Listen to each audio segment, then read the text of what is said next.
Agora, professor Kovac, uma análise jurídica sobre os instrumentos de avaliação. Bom, professor Janguier, meus cumprimentos, Paulo, Max, Yara, professor Nisquier e todos aqui presentes. Agora um desafio grande, né? Porque é pouco tempo, realmente a legislação sofreu uma profunda modificação. Só alguns dados interessantes. A LDB tem 92 artigos. Só decreto e portarias que foram publicadas, regulamentando, na verdade, a LDB e os decretos, são 470 artigos. Eu tenho certeza absoluta que todos já leram os 470 artigos. Entende? As séries, quer dizer, o MEC adotou um novo procedimento diferente do que até então existia. Lembra que a portaria 40 ela foi consolidada com a portaria 23, criando lá 500 artigos e alfabeto, né? 11A, 11B, 11C, 11D e assim por diante, né? E que, na verdade, naquela oportunidade não era uma consolidação simplesmente. Houve efetiva inovação com a introdução de novos artigos.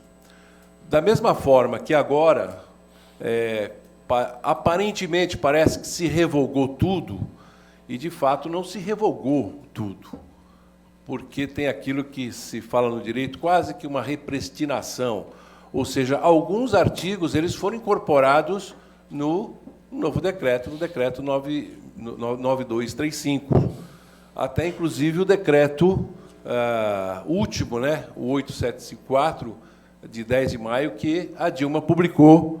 Alguns artigos foram revigorados, vamos dizer assim, ou recepcionados por esse novo decreto. E, para isso, eu queria fazer uma introdução que eu acho que é importante. Aqui foi referenciada a legislação básica, e acho que essa legislação é importante para a gente entender a que caminho nós estamos indo no ensino superior.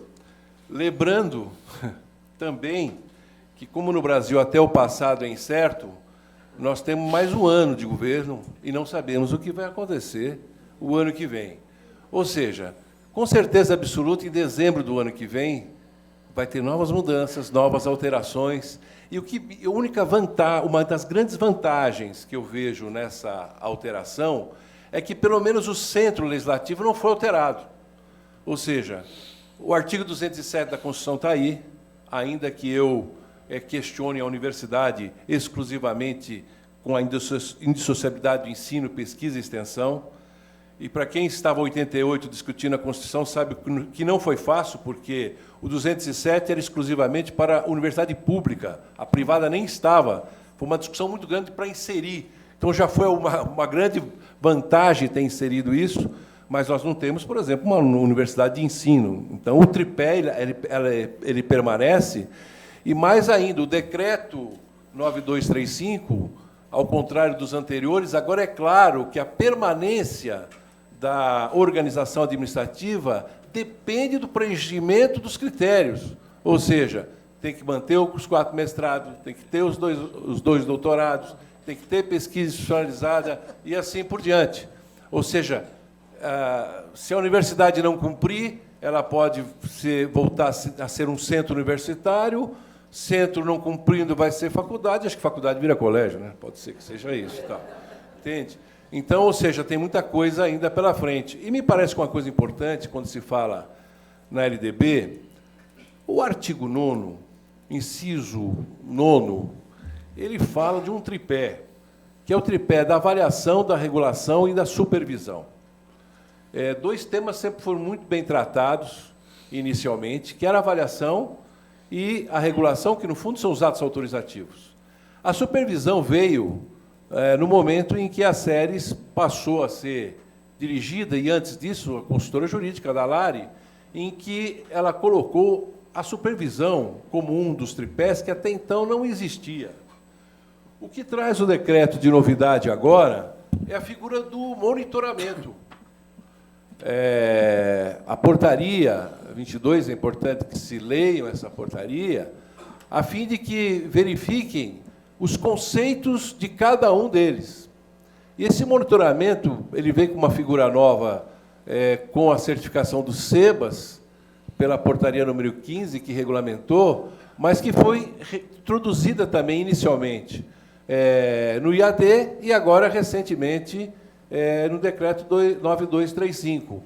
O que importa dizer que o MEC, e é isso que é interessante, se você lendo toda a legislação, e vocês vão ter o carnaval para isso, vocês vão verificar que a figura do monitoramento ela está acompanhada com a figura da responsabilidade da instituição.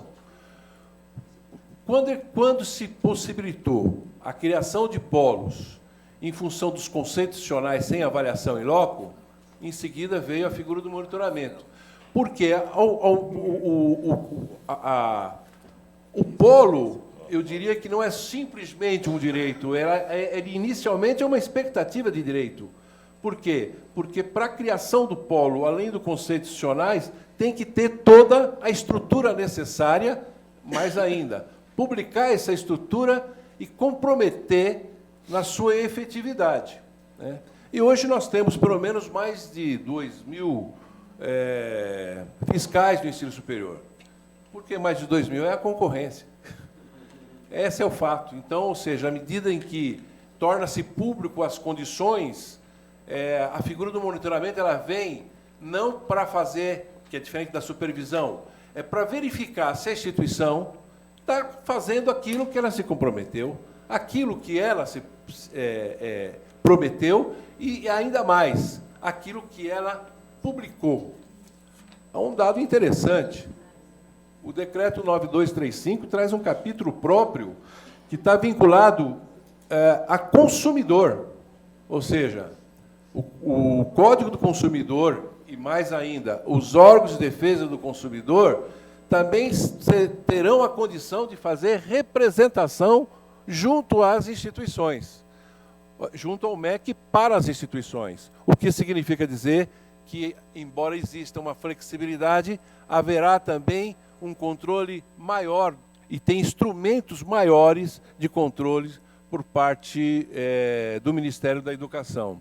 Então, essa mudança ela foi importante, mas, por outro lado, quando se fala nos sinais e o fórum, em todos a sua discussão junto à SERES, junto ao Conselho Nacional de Educação, ele procurou retirar o artigo 13 e o 53 que está no decreto. Porque o que acontece? O artigo 2º da Lei dos Sinais, ela estabelece que o referencial da regulação é a avaliação, não é isso? Isso é o primeiro, até aí tudo certo. Mas o artigo 13, quando fala dos atos autorizativos para fim de publicização, para fim de decisão, ela não é somente os sinais. Além de cumprir os requisitos satisfatórios de todas as dimensões, com a possibilidade de 2,8 numa delas, a legislação e o padrão decisório, ela coloca que a instituição tem que cumprir a legislação educacional, né? E aí que vem a questão dos requisitos legais.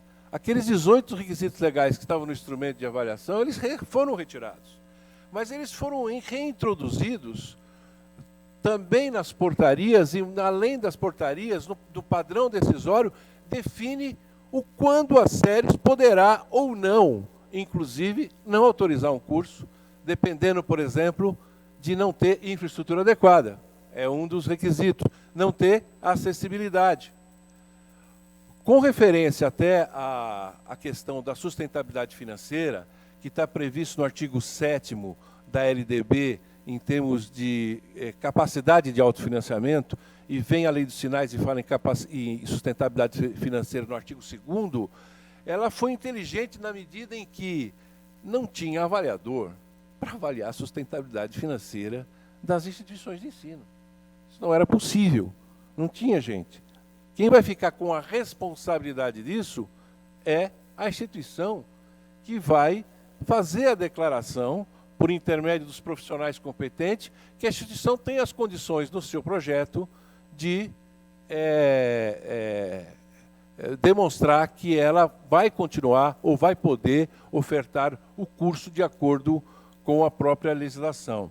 Então, essa é uma mudança importante, porque tem dois aspectos. Se, de um lado, o Ministério da Educação traz o famoso bônus regulatório, baseado nos conceitos satisfatórios, principalmente para mudança e alteração de organização acadêmica, que tem que tirar no mínimo 4, ou para a dispensa de avaliação em loco, que terá que ter no mínimo 3, e ainda precisa dentro de áreas, e mais ainda, a Portaria 24 estabeleceu uma série de cursos que não há dispensa de avaliação, que não se restringe exclusivamente o curso de Direito, os cursos regulados, né, que trouxe como uma nova novidade o curso de enfermagem.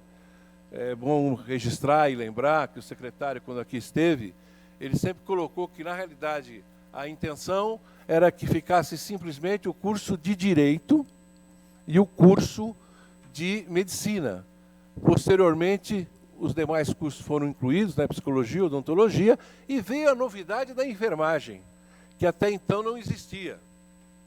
E até aproveitando essa questão da enfermagem, a Portaria 23 também traz uma discussão que possivelmente é o tema do momento, né? O artigo 100, ele estabelece que no ensino à distância o limite de presencialidade é de 30%. Bom, curiosamente, a grande discussão no final do ano foi o curso de enfermagem, né? O problema do curso de enfermagem, porque tem pouca presencialidade, etc. E como é que vai fazer? Papapá, nós lá participamos, todo mundo lá nas audiências no Congresso, a instituição, inclusive, lá defendendo, pô, mas meu curso de enfermagem tem 53% de presencialidade. Bom, então agora, com esse limitador de 30%, não pode ter 53%. Né? E aí acho que essa é uma crítica, porque a dose ela está equivocada, na minha visão, porque, na realidade, nós precisamos dividir realmente temas. Né? O curso presencial está definido, você precisa ter a presença obrigatória de docente e professor com o limite dos 75%. O semipresencial é 20%. E o à distância, a hora que se coloca o limite de 30%, sem fazer a ressalva daqueles momentos que são obrigatórios, vai ter problema. E tem um outro problema que a gente, como advogado, tem que falar, né? Que é a questão da vacatio legis. Sempre quando se publica algo que se pretende uma modificação, e nós lembramos lá de 95, quando a primeira resolução do curso de administração teve mudando as diretrizes curriculares, se discutiu muito naquilo de ter a vacatio legis. Mês de dezembro, sai a publicação de padrões decisórios e, ao mesmo tempo, alterando condições em que a instituição ela já publicou o seu projeto pedagógico, ela já ofertou as condições de curso, de como será a modalidade, com seus momentos de presencialidade, o aluno já se vinculou ao contrato de prestação de serviço, você chega para o aluno agora e fala assim, não vale nada disso. Isso é um problema complexo. Né? Já foi encaminhado esse tema para séries, no sentido de se reavaliar, né? Porque realmente acaba sendo um problema. Aqui a professora Yara estava falando da questão das impugnações dos relatórios. Veja, se o decreto hoje ele traz como padrões mínimos satisfatórios para fim de reconhecimento de curso, para autorização de curso, para credenciamento e recredenciamento das instituições, aí vem uma outra questão. A CTA, que é o órgão do recebimento de recurso, sem dúvida que as instituições, a partir do instante que tiver um indicador satisfatório e insuficiente, vai ter que recorrer, vai ter que fazer impugnação do relatório. E ainda com uma diferença, a portaria 23, no artigo 7º, mudou o prazo, hein? Não é mais 60 dias. Agora é 30 dias de prazo para a instituição recorrer. Até não acho ruim, porque os 60 dias tem um problema, quanto mais prazo tem, demora. Mas significa dizer que a gente sempre recebe essas notícias em período de dezembro e janeiro, quando está de recesso e coisa do tipo. Eu acho que as instituições agora têm que, inclusive, repensar, algumas fazem isso, a questão das férias coletivas, né? Porque durante as férias coletivas das instituições é que são publicados todas as portarias possíveis e ainda com os prazos de cumprimento delas. Então, essa é uma mudança substancial para as instituições. Nós deixamos 2 materiais que não daria para fazer a apresentação aqui, mas que eu já deixei. E fazendo uma análise dos instrumentos de avaliação, tem 2 coisas que é importante. Realmente, a instituição hoje, o conceito 3, ela é extremamente frágil, ou seja, o conceito 4, ela precisa realmente buscar esse conceito 4, até como, principalmente as faculdades e centros, todas elas, né? Principalmente para ter, entre aspas, um projeto pururuca aí, porque se for para a CTA e reduzir, no caso da faculdade, ela mantém o 3. Agora, o centro e as universidades não têm essa possibilidade. Vão ter que realmente manter o conceito 4 e ainda com essa desvantagem. Eu vou passar aqui rapidamente com algumas modificações que eu acho importante e que esse material está à disposição de vocês, mas vocês vejam que o parágrafo 2º, ele tem como fundo aí aquele comunicado que foi feito para todas as instituições pelo sistema EMEC, né? Olha, a instituição não pode utilizar o polo para a oferta do ensino à distância. Quando eu vi esse comunicado, eu falei, alguma coisa vem, né? E veio, na realidade, com essa proposta de alteração e de inclusão aí do artigo 100. Veja que o parágrafo 3º, ele é muito claro, que fala que realmente o referencial é o Sistema Nacional de Avaliação, né? Mas olha que o artigo 13, ele já é um pouco diferente, como eu acabei de dizer agora. Ele estabelece que os pedidos de autorização serão decididos com base em conceitos atribuídos no conjunto ou em cada uma das dimensões dos sinais, avaliado no relatório de avaliação do sistema, em loco realizado pelo INEP, vírgula, considerando as avaliações do processo vinculado e demais procedimentos de instrumentos de avaliação e o conjunto dos elementos de instrução apresentada pelas entidades interessadas. Em resumo, o que está dizendo é o seguinte: a SERES, no seu processo de decisão, ela vai utilizar o instrumento de avaliação, mas tem outros instrumentos que serão considerados para o processo decisório. No caso de credenciamento e recredenciamento do curso, como não cabe às SERES decidir, ela vai instruir esse processo junto ao Conselho Nacional de Educação. E a proposta que o Fórum tinha feito até então dizia o seguinte, que o decreto deveria ser alterado a fim de permitir que o conselheiro relator recebesse os recursos, podendo receber com efeito suspensivo. Eu sei que não são todos advogados, ou a grande maioria não é advogado aqui, porque hoje é só efeito devolutivo, ou seja, o relator não tem a condição de suspender aquele ato. Vamos imaginar o seguinte, que a SERES decide, por exemplo, suspender o processo seletivo de uma instituição numa medida cautelar, que, por sinal, a medida cautelar continua vigente no artigo 21, ou seja, na portaria 21. E, de repente, a instituição verifica de forma injusta, ou que o relatório realmente não traz aí os conceitos necessários para aquela medida cautelar, ele poderia receber com efeito suspensivo, a fim de que, no julgamento do mérito, e já com os demais conselheiros, pudesse julgar em definitivo. O que o secretário colocou, e aí a lição de casa está com o Conselho Nacional de Educação, que isso ficaria a critério de alteração do regimento do Conselho Nacional de Educação. Só tem uma coisa boa, Só tem um artigo no decreto que veda expressamente o efeito suspensivo. São aqueles cursos criados sem ato autorizativo. E aí foi dividido em dois. Instituições não credenciadas que oferecem curso. Eu lembro em São Paulo uma vez que teve uma faculdade chamada Faculdade Paulo Freire. Ela criou uma faculdade com 7 cursos sem autorização, sob a justificativa que a educação é o direito de todos. Entende? Obviamente, teve um processo de fechamento dessa instituição.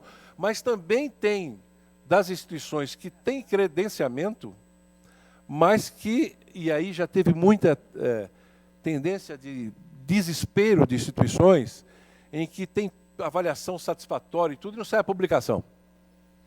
Aí fala, não, então eu vou oferecer o curso, e depois eu, entre aspas, convalido com ato autorizativo. E agora, novamente, o decreto é muito claro ao dizer que não se pode, e tem todo um procedimento, porque a SERES, diferentemente da portaria 40, ela fez aquele famoso projeto GEX estripador, né? Ele a dividiu em várias, né? Tem uma portaria para supervisão, outro para fluxo regulatório, outro para avaliação, e elas combinam, entre aspas, entre si. Se você olhar, por exemplo, o artigo 35 do decreto, vocês podem olhar que eu li mesmo, viu? 35 do decreto, ele fala que a universidade, ela, no credenciamento fora de sede, ela tem autonomia, ela goza de autonomia. No artigo 71, ela diz, poderá gozar de autonomia. Há uma incongruência em relação a isso. Pode ser dado 2 interpretações. Fala, poderá, que como o fluxo para efeito de criação fora de sede observa o mesmo critério do credenciamento prévio, que também essa é uma novidade, não existia. Acho que isso é algo positivo, porque tem que prestigiar instituições que realmente têm conceitos bons e tem um limitador de curso, até 5 cursos, fora os de licenciatura.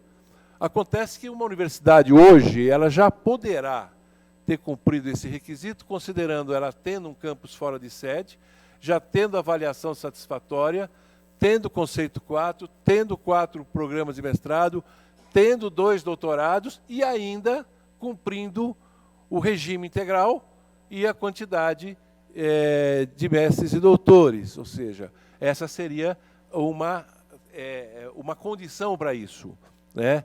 E eu sempre digo o seguinte, quando a instituição entende que ela tem o direito, o que ela tem que fazer e postular é aquilo que a Constituição estabelece, é o direito de petição.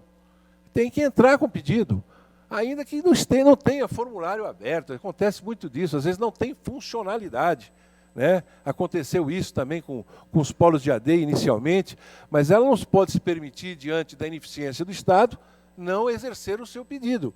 Na verdade, ela tem que provocar por escrito, a fim até de criar a sua funcionalidade, né? Outra coisa interessante que foi trazido, 2 coisas interessantes, foi a questão das instituições que tenham conceito 4 e 5 e que poderão aumentar a quantidade de vaga dos seus cursos. Ou seja, observando o que está no artigo 54 da LDB. O fundamento da criação dos centros universitários foi exatamente isso. Os centros universitários só têm autonomia baseado na excelência.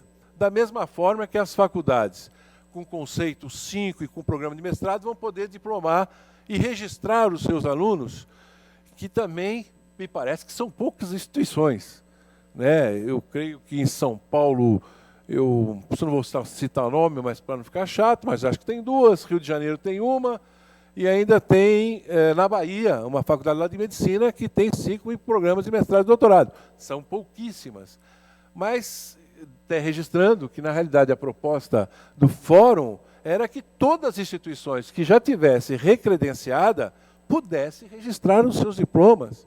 Até porque nós sabemos, na área judicial, os problemas que isso ocorre no âmbito do Ministério Público, né? Exigindo que a faculdade registre o diploma do seu aluno em 30 dias, sem que, na realidade, ela tenha condição para fazer isso, porque hoje a legislação não permite, né?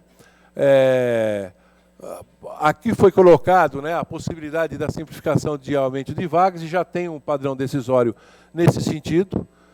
Tem outro dado importante que também eu gostaria de colocar. As instituições foram submetidas a processo de supervisão, procedimento administrativo, em que a portaria que trata hoje sobre o processo de supervisão tem um artigo próprio que possibilita as instituições pedirem a revisão desses processos, inclusive com medida de cautelar. Por que razão? Teve instituição que teve lá, aquela velha história, né, aquele ciclo vicioso. CPC 2, conselho de curso 3, CPC 2 de novo, depois não teve nova avaliação, e muitas vezes não tem o processo decisório. É bom que ela reexamine os seus processos, a fim de verificar se tem algum enquadramento ali que possa ser utilizado para perda de avaliação, para perda daquela punição. A Lei 9784, que decide os processos e regula os processos no âmbito da administração pública, ela é explícita a colocar que o administrador público ele pode revisar o seu ato quando a instituição que deu causa a determinado problema, a determinada conduta, já foi superada. Todos nós sabemos o quanto teve dificuldade, por exemplo, a questão da acessibilidade, né? A acessibilidade era um problema, porque a instituição não estava preparada muitas vezes para ter os indicadores táteis e outros requisitos que eram necessários. Entretanto, depois disso, a instituição já superou isso. Já tem. O que ela tem que fazer? Ela tem que entrar oficial a séries e dizer, olha, aquela deficiência que foi sanada ou que sobrestou um processo que eu tenho, já foi superada e rever aquela suspensão ou aquela punição que a instituição teve, né? Aqui a questão da possibilidade do credenciamento prévio, que eu já falei, o efeito suspensivo, o Fórum já provocou de diversas vezes, propondo isso, e a BMS, enfim, todas as entidades, no sentido do Conselho Nacional, até para valorizar o Conselho Nacional. Aliás, essa foi uma mudança extremamente importante.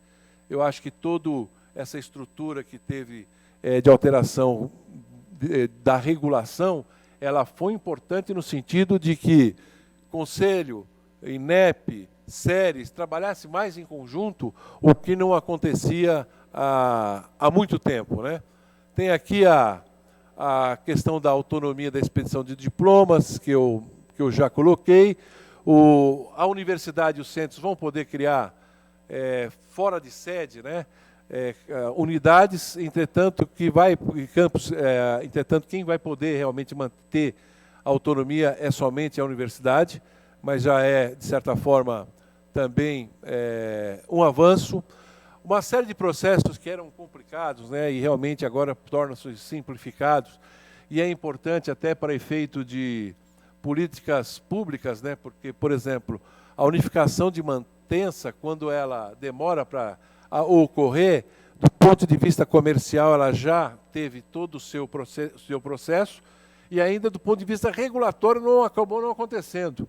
E o problema é que FIES e ProUni está vinculado no CNPJ. Então, a instituição que, por exemplo, eventualmente viesse a incorporar, assumindo o CNPJ existente, e esse CNPJ estaria vinculado ao ato de regulação, o aluno perdia o FIES e o ProUni. Então, essa também foi uma outra mudança. De negativo, realmente, tem duas questões. Os conselhos profissionais vão poder se manifestar em relação aos processos de autorização e de reconhecimento de cursos. Não faz nenhum sentido, não ajuda absolutamente nada. Da mesma forma que esses conselhos também vão poder fazer representação contra as instituições, né? Basicamente são essas grandes modificações, mas eu gostaria, devido ao tempo, fazer algumas colocações assim para sintetizar um pouco. Com todas essas mudanças, com 470 artigos, com alteração dos instrumentos de avaliação, evidentemente que as instituições vão ter que rever todos os seus processos, seja de PDI, seja de projeto de curso, e mais uma coisa importante. O plano de carreira, que era um requisito legal, deixou de existir e nem consta em lugar nenhum como plano de carreira, mas tem como políticas de contratação de recursos humanos. O que acontece é que as instituições já protocolaram, e em alguns casos já homologaram esse plano. As instituições que protocolaram e não foi analisado já foram devolvidos. As secretarias do trabalho já devolveram, no sentido de que não cabe mais a homologação. Então, cabe às instituições reverem agora o seu plano de carreira, porque ele não precisa mais ser homologado na Delegacia Regional do Trabalho. Não há necessidade de negociar com o sindicato e pode ser feito por intermédio de regulamento empresarial, como previsto na reforma trabalhista. Até falando em reforma trabalhista, tem uma coisa interessante. O teletrabalho, disciplinado pela reforma, quando ela trata do teletrabalho, ela define como: considera-se teletrabalho quando o empregado, de forma preponderante, trabalha fora do seu estabelecimento. Eu acho que esse conceito é mais próprio, no caso do ensino à distância, do que o limitador de 30%, como foi colocado aqui. A questão do bônus regulatório, ele passa a ser realmente importante, então por isso que o conceito 4 ele tem que ser atingido. No caso das impugnações, a professora Yara falou, e com razão, não mas só um é com I, outro com Y, né? Não. Que realmente não é uma petição jurídica. Mas nós não podemos esquecer dos conceitos jurídicos que devem prevalecer no ato de impugnação. Exemplo, o que é preclusão consumativa? É quando você tem um problema que tem que ser atacado e você não ataca. Eu vejo muitas vezes, não sei por que razão, na hora da impugnação tem um histórico da instituição. História do fundador, quando começou. De fato, isso, para o avaliador, não tem nenhuma importância. O que interessa é atacar o fato. Se a instituição tem lá um conceito 2 numa dimensão, é nisso que ela tem que atacar, sem esquecer de valorizar o que é satisfatório também. Mas ela tem que atacar esse ato. E outro dado é o seguinte: precisa fazer o pedido. Às vezes fala tudo e não pede para alterar o conceito. Tem que deixar claro. Meu conceito é 2, foi atribuído, mas a atribuição é 5. E justificar o porquê que é o conceito 5. A gente nunca, como escritório, nós assinamos peça de impugnação. Porque quem tem que assinar a peça de impugnação é o reitor, é o diretor. E muitas vezes, e fica aqui a dica, e muitas vezes quem tem que subsidiar em termos de anexo é o NDE, para demonstrar, por exemplo, que está cumprindo requisito que às vezes a comissão não avalia. Isso acontece muito com integralização de carga horária. O Rio de Janeiro, por exemplo, a aula lá à noite é 40 minutos.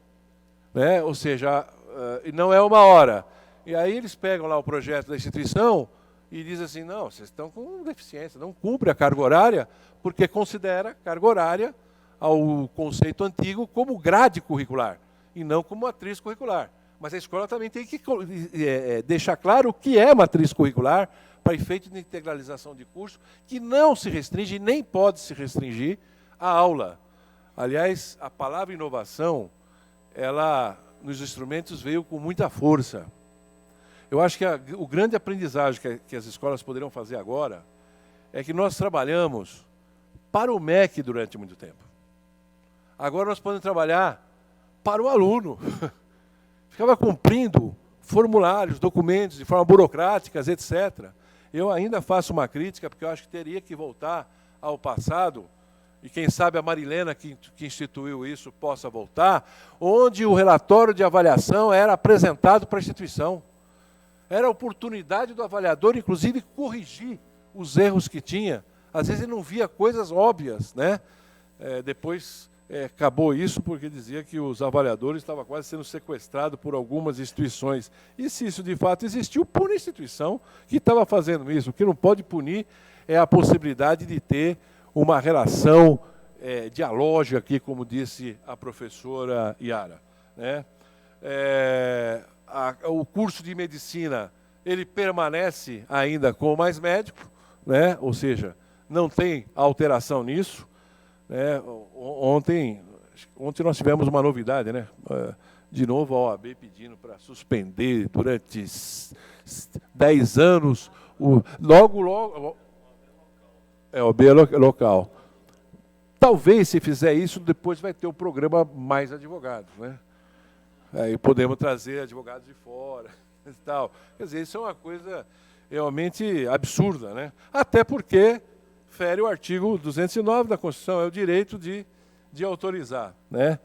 A figura do monitoramento é uma figura que é um sinal amarelo para as instituições, ou seja, qualquer momento o Ministério da Educação poderá visitar a instituição para verificar se ela está cumprindo tudo isso, tudo que ela se comprometeu a fazer.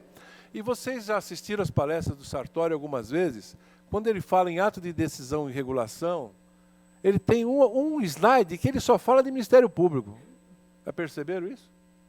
Só Ministério Público, que são notificações que o Ministério Público manda para as séries. E, curiosamente, muitas vezes, o Ministério Público manda para a instituição um pedido de informação, a instituição manda a resposta para o Ministério Público, o MEC manda para a instituição um pedido de informação e a instituição dá outra informação sobre o mesmo processo. Ou seja, precisa ter coerência no tipo de informação, né? Outro ponto que eu acho que é importante, no fundo, as instituições muitas vezes, e acontece isso muito com faculdade, a faculdade diz o seguinte: estão me cobrando pesquisa, a minha instituição não precisa fazer pesquisa. Depende, é uma questão de governança. Se a instituição se coloca na obrigação de ter pesquisa, ainda coloca no seu regimento, né, Conselho de Ensino, Pesquisa e Extensão, ela está se obrigando a fazer. E aí o Ministério da Educação vai cobrar aquilo que ela se comprometeu. Então, o fato é que agora é o momento da instituição alterar a sua governança a fim de realmente cumprir aquilo que ela quer, o que ela precisa, não esquecendo, principalmente, que a escola tem uma missão e que muitas vezes o coordenador é contratado para dirigir um curso e ele traz a instituição dele para dentro da escola, né? E acaba, na verdade, desnaturando aquilo que a instituição fez. E, por último, aqui foi falado de glossário. É bom que as instituições leiam o glossário, porque o glossário tem... Mas, tinha muita gente que usava o regime parcial ainda, pensando que era 20 horas, né? E quem definia era glossário, não era nem decreto do regime parcial, só está no integral, né? Dos 40, mas estava em glossário. Então, a leitura disso é importante. Por isso que a adoção da políticas, a adoção da conduta e a adoção do compliance, ele é muito importante, porque a instituição tem que agir principalmente de acordo com a norma e cumpri-la, né? Então, essas são as ponderações que eu estou fazendo, e também todo esse material está à disposição da BMS.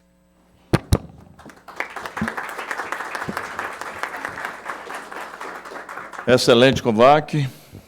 Queremos agradecer as suas considerações, sua análise crítica, né? Análise jurídica e crítica acerca não somente dos instrumentos, mas também dos diversos institutos normativos que disciplinam o ensino superior brasileiro.